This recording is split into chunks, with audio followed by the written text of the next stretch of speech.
Hi friends, मी आहे पूजा आणि तुम्हा सर्वांचं स्वागत करते मी माझं चॅनल पूजाज मॅजिक फिंगर्समध्ये. आता नारळी पौर्णिमा तर अगदी तोंडावर आली आहे आणि आपण त्यासाठी काहीच तयारी केली नाही. चला तर मग आज आपण नारळी भात बनवूया. पण त्याआधी जर तुम्ही माझ्या चॅनलवर नवीन असाल तर माझं चॅनल प्लीज सबस्क्राईब करा. सोबतच बेल आयकॉनवरही क्लिक करा, जेणेकरून जेव्हाही मी नवीन व्हिडिओ अपलोड करेन तेव्हा तुम्हाला नोटिफिकेशन मिळून जाईल. आता मी एका पातेल्यामध्ये 4 ते 5 मोठे चमचे तूप घेते.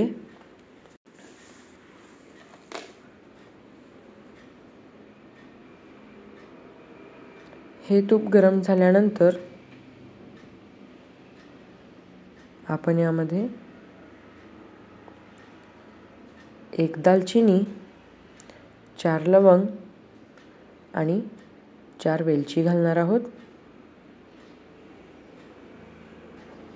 याने भाताला खूप छान चव येते.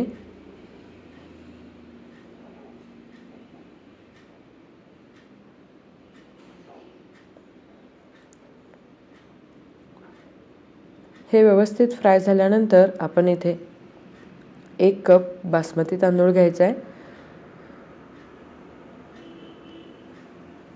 तुम्ही शिजवलेला भात सुद्धा वापरू शकता, पण जर तुम्ही शिजलेला भात वापरणार असाल तर ही स्टेप स्किप करा.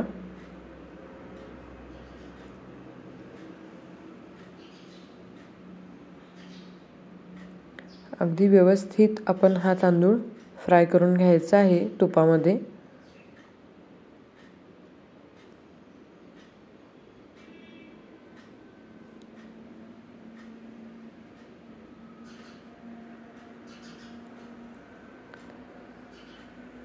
तांदूळ आपला सेमी ट्रान्सपरंट झाला आहे, म्हणजेच तो व्यवस्थित फ्राय होतोय.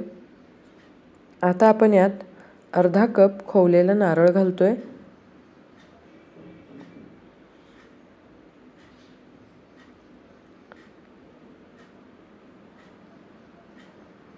एकदम फ्रेश नारळ घ्यायचा आहे.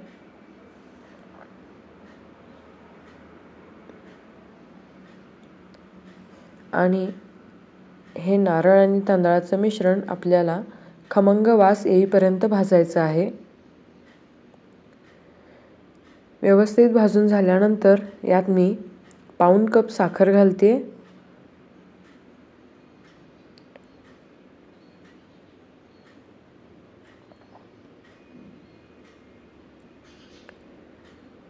यामध्ये आपण थोडा केशर दुधाचाही उपयोग करून घेतोय. तर मी अर्धा तास आधी केसरच्या 3 ते 4 काड्या दुधामध्ये भिजत ठेवल्या होत्या. आता इथे मी थोडेसे बदाम, काजू आणि पिस्ते यांचे काप घेतलेले आहेत आणि हे एकदम ऑप्शनल आहे.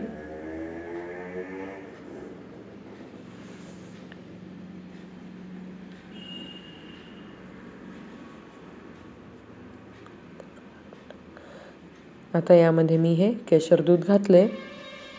जर तुम्ही केशर दूध घालू इच्छित नसाल तर तुम्ही दुधामध्ये 1 चिमूटभर हळद घालून तेही वापरू शकता. खूप छान कलर येतो. आता मी इथे 1 चमचा मगजबी घातलेत. हेही आपण फ्राय करून घ्यायचं आहे.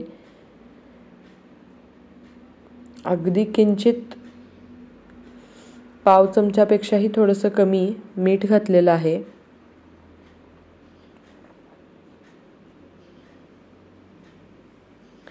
आणि आता मी इथे 1 छोटा चमचा वेलची पूड घातली आहे.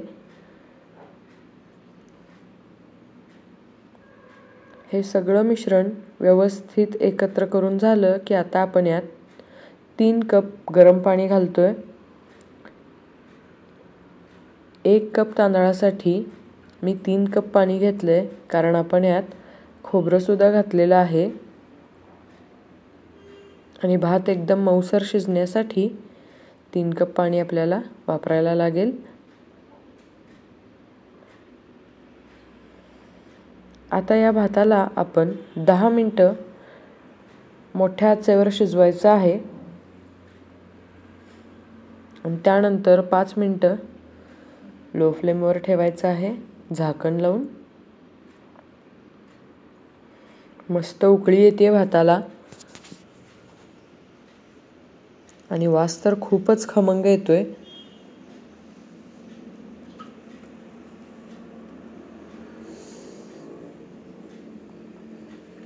दर 5 मिनिटांनी आपल्याला असं परतायचं आहे याला, कारण गोड भात असल्यामुळे खाली चिकटू शकतो.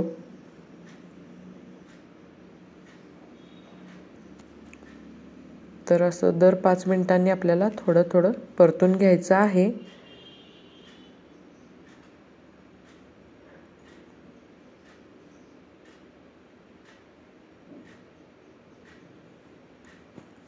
आता मी गॅस मंद केलाय आणि 5 मिनिटं आपण याला झाकून शिजवून घ्यायचं आहे.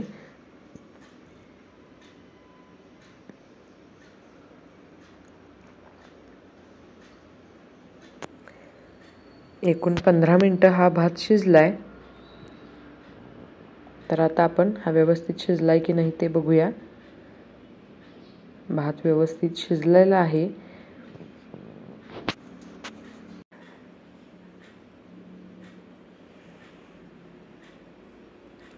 आणि प्रत्येक शीत एकदम सुट्ट आहे